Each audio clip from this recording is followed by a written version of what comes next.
অনেকের গরুর পেট ফেঁপে যায় এবং ফুড পয়জনিং হয়। আজকে আমি আপনাদের এমন একটি জিনিস দেখাবো যেটি আপনারা যদি খাওয়ান 100-র মধ্যে আপনার 95% গরুর আর পেট ফাঁপবে না এবং ফুড পয়জনিং হবে না। অনেক গরুর গ্যাস হয়, সেটির জন্য অনেক ভালো কাজ করে।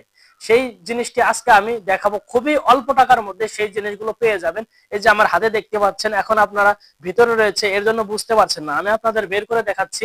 আপনারা যে খাবার ছোটা তো মাছ সিরা ব্যবহার করে ডালের মধ্যে দেয়, আবার অনেকেই চপের মধ্যে ব্যবহার করে।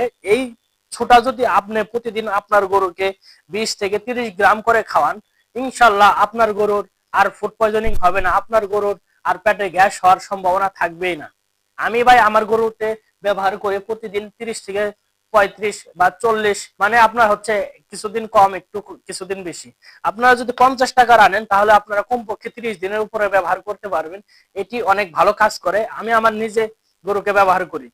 এখন চাইলে আপনারাও ব্যবহার করতে পারেন। ভিডিওটি যদি ভালো লাগে অবশ্যই ভিডিওতে একটি লাইক করে দিবেন, চ্যানেলে নতুন হয়ে থাকলে চ্যানেলটি সাবস্ক্রাইব করে পাশে থাকা বেল আইকনটি অল করে দিবেন। ফেসবুক পেজ থেকে ভিডিওটি দেখে থাকলে অবশ্যই পেজটি ফলো করে দিবেন, আর অবশ্যই নতুন খামারিদেরকে ভিডিওটি শেয়ার করে দিবেন। আসসালামু আলাইকুম।